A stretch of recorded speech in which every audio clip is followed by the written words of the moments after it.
कोकणात पुन्हा एकदा अस्मानी संकटाचा इशारा. कालपासून रत्नागिरी जिल्ह्यात पावसाची संततधार, नद्यांच्या पातळीत वाढ.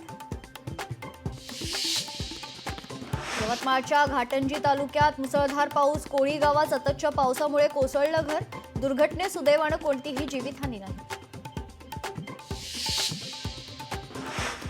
सोलापूरच्या उजनी धरण क्षेत्र परिसरात मोठा पाऊस. उजनी धरणातून पाण्याचा विसर्ग वाढवला. 80,000 क्युसेक वेगानं भीमा नदीत विसर्ग. बीडच्या पाटोदा तालुक्यात मांजरा नदीला पूर. पुरामुळे शेतीसह जनावरांचं नुकसान. जमिनी खरडून गेल्या. अनेक जनावरे वाहून गेले.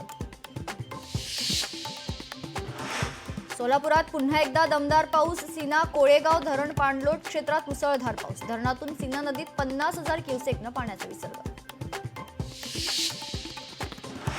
बीड ग्रामीण पोलीस ठाण्यात शिरलं पाणी. पोलीस अधीक्षक नवनीत कावंतांकडून प्रत्यक्ष पाहणी. नगरपालिकेच्या ढिसाळ कारभारामुळे पोलीस ठाण्यात पाणी.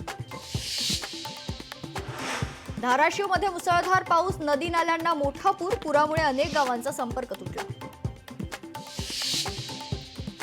यवतमाळ जिल्ह्यात पावसाची संततधार. 5 लाख हेक्टर पिकांचं मोठं नुकसान. त्वरित नुकसान भरपाई देण्याची शेतकऱ्यांची मागणी.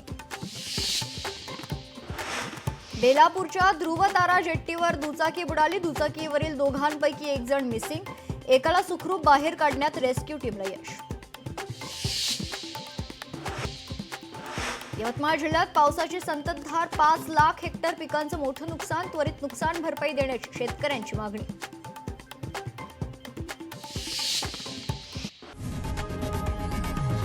लोकशाही मराठी ऐका, पहा, जागरूक रहा.